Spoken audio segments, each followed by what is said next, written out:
এই যে কয়েকদিন আগে বিসিএস এর প্রশ্ন 17 জনকে ধরা হয়েছে, এর পরবর্তীতে নাকি লিস্ট আরো বেড়ে যাচ্ছে, এটার সাথে নাকি অনেকেই জড়িত। আমার বুঝে আসে না, বিসিএস এর মতো একটা জায়গায় এরকম লুকোচুরি, এরকম ধান্দাবাজি, এরকম ভাওতাবাজি যারা করে, এরা কি মানুষ নাকি অমানুষ? নিজের বিবেককে একটু জিজ্ঞেস করেন তো, আপনাকে চোর মনে হয় না?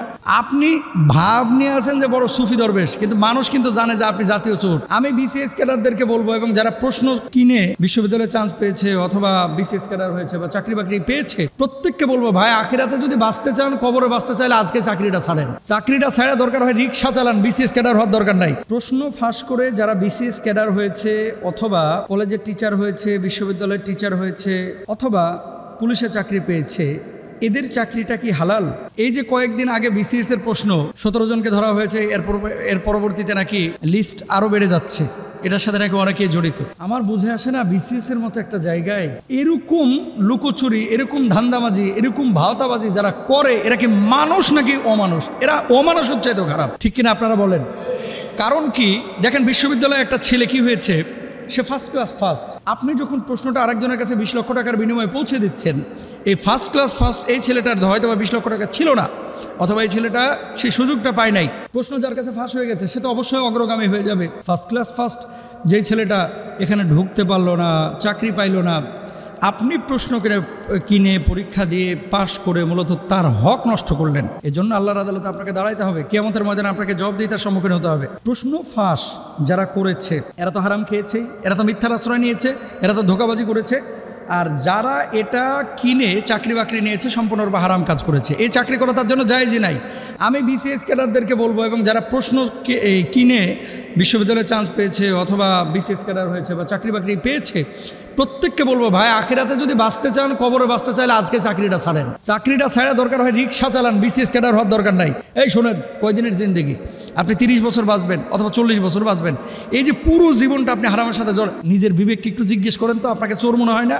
আপনি ভাব নিয়ে আছেন যে বড় সুফি দরবেশ, কিন্তু মানুষ কিন্তু জানে যে আপনি জাতীয় চোর, আপনি আন্তর্জাতিক চোর, আপনি যেন তেন চোর না, আপনি কোটটাই পরা চোর। আপনি জাতির হক নষ্ট করেছেন, মানুষের হক নষ্ট করেছেন। এই জন্য যারা প্রশ্ন কিনে তদন্ত করতেছে, আবেদ আলী নাকি বলতেছে যে এই আমার কাছ থেকে প্রশ্ন নিয়েছে, এরা জড়িত, এদের নাকি লিস্ট হচ্ছে। লিস্ট করার কি দরকার ভাই? যদি ধরা পড়ে 0 পয়েন্টে নিয়ে আসা হোক, নিয়ে আসার পরে যেহেতু চোর, ওই যারা প্রশ্ন দিয়েছে এদের হাতের কবজিটাও সরকার কাটিয়ে দেখ, আর যেগুলো চুরি করেছে ও ক্যাডার হোক আর মানে সচিব হোক, এটারও 0 পয়েন্টে নিয়ে জুলাই আর হাতটা কাটিয়ে দেওয়া হোক। এটা যদি করা হয়,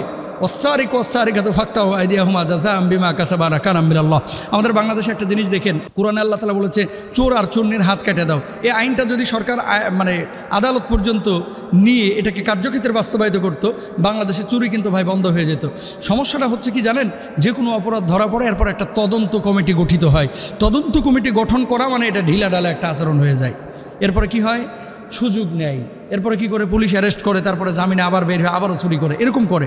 এই জন্য কঠোর হাতে এগুলো দমন করতে হবে। যারা বিসিএস ক্যাডার হোক, পুলিশের চাকরি হোক, বিশ্ববিদ্যালয়ে যারা চাকরি করছে, এরা মূলত হারাম খাচ্ছে।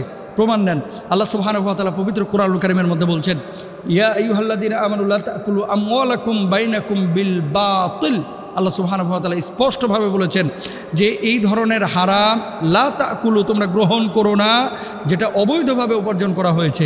আপনি যে উপার্জন করছেন হারাম ওয়েতে, হারাম উপায়ে, শত কোটি টাকার মালিক হয়ে যাচ্ছে ড্রাইভার, তাহলে ড্রাইভারের যিনি মালিক ছিলেন, ড্রাইভারের যিনি বস ছিলেন, তিনি কত কোটি টাকার মালিক। তো একজন মানুষের বেঁচে থাকার জন্য ভাই কত টাকার প্রয়োজন? আল্লাহর হাবিব সাল্লাল্লাহু আলাইহি ওয়াসাল্লাম বলছেন, ওয়ান মালিহি মিন আইনা ইকতাসাবা ওয়া ফীমা আনফাকা।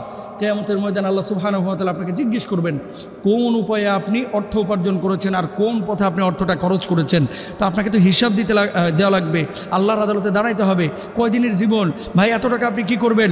আপনি কবরে খাবেন বাস, আর আপনার আত্মীয় স্বজন খাবে রোস্ট। আপনাকে কবরে আগুন জ্বালিয়ে দেওয়া হবে, আর আপনার আত্মীয় স্বজনে এই দুনিয়ার জিন্দগিতে তারা কি করবে? আমোদ ফুর্তি করবে। এত টাকার দরকার নাই ভাই, হালাল ওয়েতে যতটুকু পারেন উপার্জন করেন। আর এত টাকা আপনি কাফনের তার পকেট নাই, কবরে নিয়েও যাইতে পারবেন না। আল্লাহ সুবহানাহু ওয়া তাআলা আমাদেরকে বোঝার তৌফিক দান করুন। এই ধরনের কোনো অসৎ উপায় আমরা অবলম্বন করব না। সবাই বলেন ইনশাআল্লাহ।